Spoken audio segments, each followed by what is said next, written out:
कि भारत सरकार हम मुसलमानों को आर्मी में भर्ती करे, AK-47 हाथ में दे, हम लोग एक के बदले 10 सर ला करके दिखला देंगे। पाकिस्तान मुर्दाबाद, पाकिस्तान मुर्दाबाद, दहशतगर्दी बंद करो, भारत सरकार बदला ले।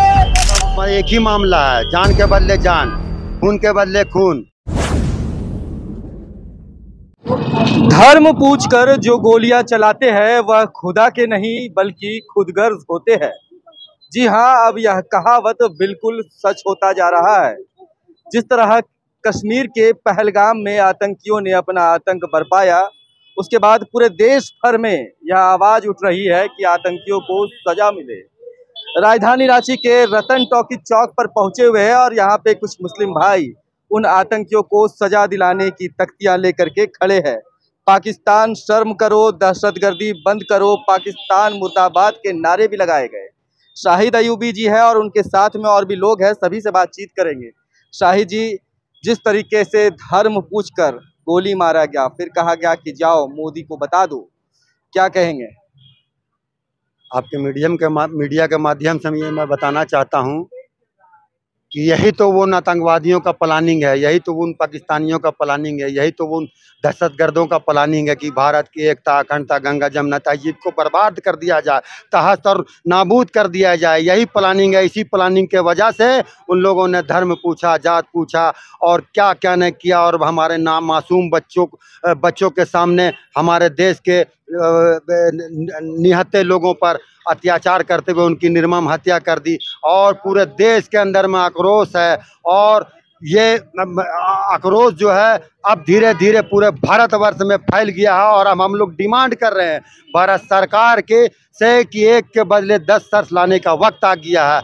आप पाकिस्तान के अंदर घुस करके हम भारतीयों को सम्मान दिलाने का काम करें और हम हमारे खून का बदला खून से ले, उनके धरती पे घुस करके इन आतंकवादियों को सबक सिखाने का दौर आ गया है। हमारे कुछ हिंदू भाई या कुछ और लोग या IT सेल वाले लोग नफरत फैलाने में लगे हुए हैं और ये चाहते हैं कि भारत की एकता, अखंडता में को तार तार कर दिया जाए। उसमें हो सकता है कि हमारे धर्म के भी लोग हो। मैं इन लोगों से कहना चाहता हूँ, हाथ जोड़ के निवेदन करता हूँ, मेरे भाइयों, इस गलत बातों से बचे। और भारत अभी वक्त है कि भारत की मजबूती से अभी काफी समय के बाद कश्मीर में फिर से रौनक लौटी थी। लोग भरोसा कर रहे थे। यह कहा जा रहा है कि यह भरोसे का कत्ल है।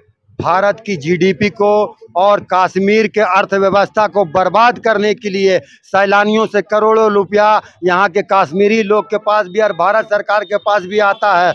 ये प्लानिंग के तहत गया है ताकि फिर यहाँ सैलानी आवे नहीं और कश्मीरियों को भी भूखा मरना पड़े और हिंदुस्तान का डेवलपमेंट भी रुक जाए। यही प्लानिंग के तहत इन लोगों ने धर्म पूछा और जात पूछा और नफरत फैलाई, ताकि आज देश में मुसलमानों को शक के नज़र से देखा जा रहा है। पर मैं ये बताना चाहता हूँ कि ये वही मुसलमान है जिन्होंने भारत की आज़ादी पे अहम भूमिका निभाई और लाखों लोगों ने अपनी गर्दनों में फांसी लगाया और अंग्रेज़ों ने निर्मम हत्या की और भारत को आज़ाद दिलाने में मुसलमानों ने योगदान दिया। हम वो मौलाना अबुल कलाम आज़ाद के वंशज है, हम बिस्मिल्लाह के वंशज है, हम डॉक्टर APJ अब्दुल कलाम के वंशज है। हम भारत को मजबूत करने के लिए हम लोगों ने कस्में खाई हैं। हम लोग भारत के साथ हैं और अभी मोदी जी से और अमित शाह से डिमांड करना चाहते हैं कि आप अभी जो भाषण दे रहे हैं और राजनीति कर रहे हैं, अभी वक्त आ गया है कि पाकिस्तान में घुस करके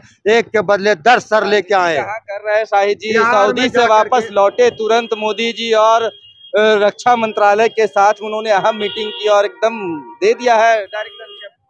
पुलवामा घटना में भी यही हुआ था। RDX कहाँ से आया आज तक पता नहीं चला। कितने जवान हमारे शहीद हुए आज तक पता नहीं चला। कितनी घटना हो गई है नहीं पता चलता। हमारा कहना है कि जिस तरह सर्जिकल स्ट्राइक होता है, आज दौर आ गया सर्जिकल स्ट्राइक करने का। पाकिस्तान में घुस करके अब बदला लीजिए हम लोगों का। इमरान जी क्या कहिएगा, बताइए। बहुत ही शर्मनाक घटना है ये। जी बिल्कुल, ये शर्मनाक घटना है और सारा देश इससे गमगीन है और आक्रोश भी है। और उसी को लेके हम लोग आज यहाँ पे अपना भी आक्रोश और गम का इजहार कर रहे हैं। और हम लोग सरकार से यही डिमांड करते हैं कि सरकार आतंकवाद के खिलाफ सख्त से सख्त कार्रवाई करे ये छोटा मोटा जो आप खाना पूर्ति करने के लिए पानी रोक दिया, इससे पहले ही पानी रुका था, तो आप पाकिस्तान का वीज़ा जो है उसको रद्द कर रहे हैं। ये नबी जो हमारे भाई ने कहा कि आप उन पर कार्रवाई कीजिए, घुस के मारिए। आपने जो है इतना जो फाइटर प्लेन मंगाते हैं, फ्रांस से मंगा रहे हैं, कहाँ कहाँ से एक्सपोर्ट करते हैं, इम्पोर्ट होता है, तो वो मिसाइल हो गया, फाइटर प्लेन हो गया, वो किस लिए मंगाते हैं? वो आपका जनता का टैक्स का पैसा होता है, गाड़ी कमाई का होता है। वो 26 जनवरी और 15 अगस्त को सिर्फ हवाई कार्रवाई आपका प्रदर्शन के लिए नहीं होता है, वो हिंदुस्तान का 140 करोड़ का लोगों का आपका सिक्योरिटी के लिए होता है। तो उसका वक्त आ गया, उसका आप सिक्योरिटी दीजिए। जहाँ पे लोग घर में घुस के अगर मार रहे हैं, और ये तो कहीं ना कहीं आपका जो केंद्र सरकार है, जो गृह मंत्रालय, ये पूरी तरह का सिक्योरिटी फेलियर हो गया। आपका इतना सारा एजेंसी है, इंटेलिजेंस ब्यूरो है, वो कहाँ था?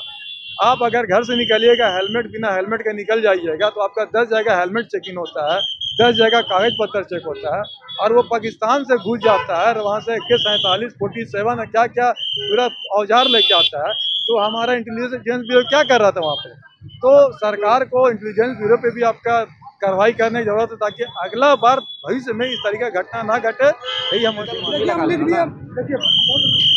जिस तरीके से दहशतगर्दों ने कश्मीर के पहलगाम में दहशत फैलाने का काम किया, 27 से 28 लोग मारे गए हैं, क्या कहिए? देखिए, ये अभी जो मौका है, ये आपसी सौहार्द को बढ़ावा देना है, ना कि हमें सांप्रदायिक ताकतों को बढ़ावा देना है। कि जिस तरह से माहौल बनाया जा रहा है हिंदू मुसलमान का, हमें आपसी सौहार्द को बढ़ाना है। और जिस तरह की घटनाएं हुई है, ये घटना तो हमारे देश के, हमारे सरकार की विफलताओं को बताता है कि इतने बड़ी घटना हो जाने के बावजूद भी वहाँ पे कोई सुरक्षा के इंतजाम नहीं थे। आज कल गृह मंत्री गए तो 1000 की तादाद फोर्स लेकर के गए, तो क्या यही उसमें से एक टुकड़ा उनके ये जो टूरिस्ट लोग गए थे उनके सुरक्षा के लिए नहीं तैनात हो सकते थे?